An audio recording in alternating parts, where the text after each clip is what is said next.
All right, let's talk about your topic, which I know nothing about at all. But it's this hardcore gaming. Ready. Okay. I'm really prepared. So there is the exact name is, I believe, Limited Run Games. And it's actually exactly what it says. And they are doing limited runs of games right now for Vita and PS4.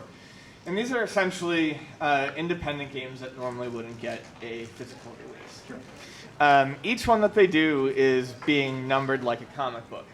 And so, the first one is... Serial is for each one or for each run of different games? Each game has a different number. So the first game, they're all number 1. Then 2, then 3, then 4. Even on different systems? Yes. Yeah. Okay. Their entire line is going to be numbered in sequential order.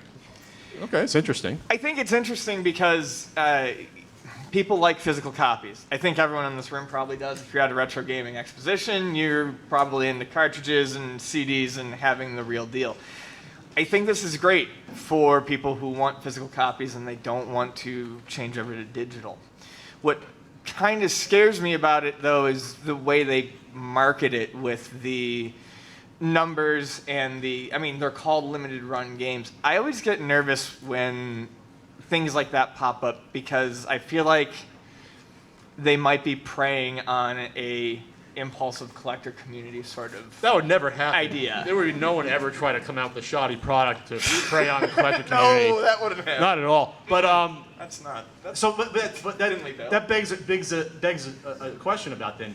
Are they producing these first and foremost to have quality games, or because first and foremost that's what you should be caring about? Is the game good? Not this is a limited run of a new game. That's so weird because they can always make more of any new product, which I always say. Like it's sort of a fallacy when it Yes. comes to the new collectability of new stuff. Doesn't make any sense. Most stuff is collectible because most of it's thrown out.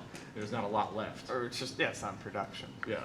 So that's kind of the double thing. It's like, okay, it's nice to get physical copies, but is it going to be quality? And is it really just to make a buck on the the growing collector market? People see limited and they want it regardless of what it is. So the system you said Vita. I believe right now they're just doing Vita and PS4.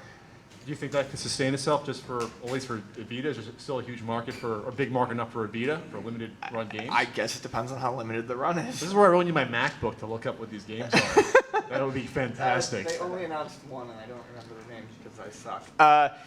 But yeah, it's just, I don't know. I mean, the reason why they're doing it with Vita and PS4 though is because Sony is very good about letting you do very small print runs. So they're very friendly to indies. Retro City Rampage got a notoriously small print run, and now that's worth quite a bit of money. So because Sony lets independent developers and publishers do this, that's why they chose those two platforms. So full retail packaging, Yes. full game. Are the games bug free? They are, they're guaranteed bug-free. Guaranteed. They were simply told to be bug-free. No, but- they complied. But in all seriousness, this is sort of the route. If you still want cartridges or physical media, this could be the future. Like 5 years down the line, 10 years down the line, as long as there's still like a CD-ROM drive or optical media drive, that you can have these companies, if companies like Sony will allow it, to put out physical media. Of Yes. games. So in that respect, it might never go away. So say Shovel Knight 4 comes out in 2030, we'll just say, and by then, hopefully there's the PS6 that has an optical drive. I think you're putting a lot of faith in the console market. I am. The whole point is this, that even if you want to get a physical version of that, maybe the company decides, hey, it won't cost us that much money to print out they won't be Blu-rays anymore, they'll be holographic cubes. Yes. And it'll cost them $1.50 each. And you eat them. You eat them? You implant them in your brain? Uh-huh. Like what was that movie about the millennium where like you had the implant experience, Virtuosity or something? Does anyone remember that movie at all? Strange Days. I was gonna say End of Days, but that was Arnold Schwarzenegger. That was not it. Strange Days. Anyway, the whole point is that this is great because if a company wants to do it, it won't be a huge cost to them to put out optical media in comparison to a heavy cartridge. And if people want to buy it, they'll buy it in a small run. Everyone wins. That's where we're moving towards probably 10, 20 years from now, most likely. Do you think the PS6 will be in an Atari 5200 casing? They'll find the tooling for it? Yeah. I don't know. It might be cleared.